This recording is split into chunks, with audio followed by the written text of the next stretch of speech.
semuanya, selamat datang kembali di channel Dr. Francisca di Prancis. Untuk di video kali ini gue akan membahas tentang hubungan antara keputihan dan kesuburan. Apakah keputihan bisa menyebabkan masalah kesuburan? Tapi seperti biasa, buat teman-teman yang baru saja ketemu dengan channel ini, jangan lupa untuk support channel ini supaya channel ini bisa lebih bermanfaat lagi. Caranya gampang banget, buat kalian yang belum subscribe, ayo di subscribe dulu. Kemudian jangan lupa like videonya kalau kalian suka dengan videonya. Jangan lupa juga di share supaya video ini bisa lebih bermanfaat untuk orang banyak. Oke? Kemudian kalau kalian masih punya pertanyaan, ya belum puas dengan videonya dan kalian punya pertanyaan, silahkan tulis di kolom komentar. Oke, sekarang kita bahas. Apakah ada hubungannya tentang keputihan dan kesuburan?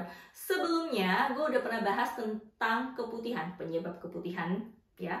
Terus tanda-tanda keputihan yang tidak normal, kemudian bagaimana penanganannya. Di video ini, gue sudah bahas semuanya dengan lengkap, ya. Kemudian sekarang gue mau bahas, ada nggak sih dok hubungan, korelasinya antara keputihan dengan kesuburan, gitu. Jadi, misalnya gini, gue banyak banget yang yang ngomong, dok, gue punya masalah keputihan dari masa remaja, dari zaman SMA gue tuh udah punya masalah keputihan berkepanjangan sampai sekarang. Sekarang gue udah nikah tapi kok nggak punya anak. Apakah ada hubungannya? Jadi gini, keputihan itu ya ada keputihan yang normal. Keputihan yang normal sudah pernah gue bahas, dia nggak berbau, kemudian warnanya putih telur, nggak gatel, pokoknya nggak ada simptom-simptom lain. Jadi keputihan normal yang dimana memang organ intim wanita itu menghasilkan keputihan untuk lubrikasi, dan itu kondisi yang memang normal terutama pada wanita-wanita yang masih usia produktif. Tapi lain halnya dengan keputihan yang tidak normal, yang warnanya warna hijau, kuning, bahkan merah, ya darah, kemudian baunya tidak sedap, kemudian gatal, itu tanda-tanda kalau keputihan kalian tidak normal.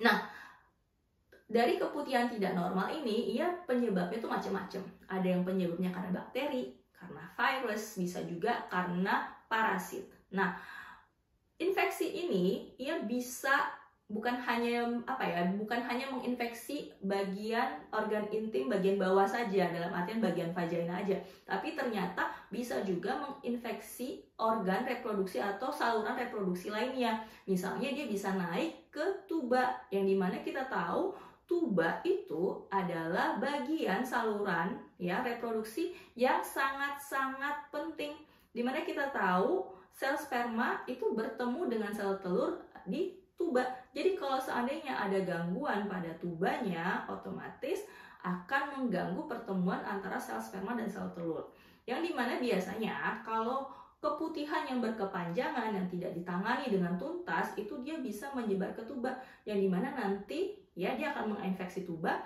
kemudian akan membuat jaringan ikat di situ, jadi dia akan tersumbat. Kalau sudah tersumbat harus butuh penanganan lain, penanganan bisa sampai operatif untuk membuka saluran tersebut. Jadi intinya jangan anggap remeh keputihan, jadi harus diobati secara tuntas. Tapi dok, saya sudah ngobatin nih keputihan saya secara tuntas, udah sembuh, tapi balik lagi, terus saya harus gimana dok? Kalau begitu, apalagi buat kalian yang punya pasangan yang udah menikah, punya cuma satu pasangan, tidak bergonta-ganti pasangan, itu tandanya kalian harus mengobati juga pasangan kalian. Jadi ini hitungannya itu sama seperti sexual transmitted disease atau penyakit menular seksual, yang dimana pengobatannya tidak hanya satu orang saja, tidak hanya istrinya saja, tapi juga suaminya. Kenapa? Karena suaminya bisa jadi pembawa bakteri tersebut atau virus atau parasit. Jadi harus diobati juga supaya tidak pingpong gitu ya. Istrinya udah sembuh, suaminya masih bawa, dikasih lagi ke istrinya, istrinya nggak sembuh-sembuh. Jadi harus diobati keduanya. Nah, jadi begitu. Jadi jangan pernah anggap remeh keputihan. Keputihan itu hanya simptom tandanya, tapi yang harus betul-betul diobati adalah bakterinya tadi. Jadi pengobatannya berbagai macam. Jadi kalau misalnya kalian sudah punya riwayat riwayat keputihan berkepanjangan, segera hubungi dokter kalian Jadi nggak cuma sekedar beli sekarang itu banyak penjual sabun-sabun untuk organ intim, nggak cuma itu. Jadi harus betul-betul ditangani dengan baik. Salah penanganan justru nanti justru lebih berbahaya. Kenapa? Biasanya sabun-sabun yang tidak sesuai pH-nya pada bagian organ intim kalian justru akan membunuh bakteri baik, yang dimana nanti akan mengubah suasana pH pada organ intim kalian, yang ada malah tambah memperburuk kondisi infeksinya. Jadi lebih baik segera konsultasikan ketimbang berusaha untuk mengobati sendiri, apalagi kalau sudah berkepanjangan gitu ya. Oke, itu aja video kali ini. Semoga bermanfaat ya. Jangan lupa untuk di-share supaya video ini bisa lebih bermanfaat lagi untuk orang banyak. Oke, sampai jumpa lagi di video selanjutnya. Dadah!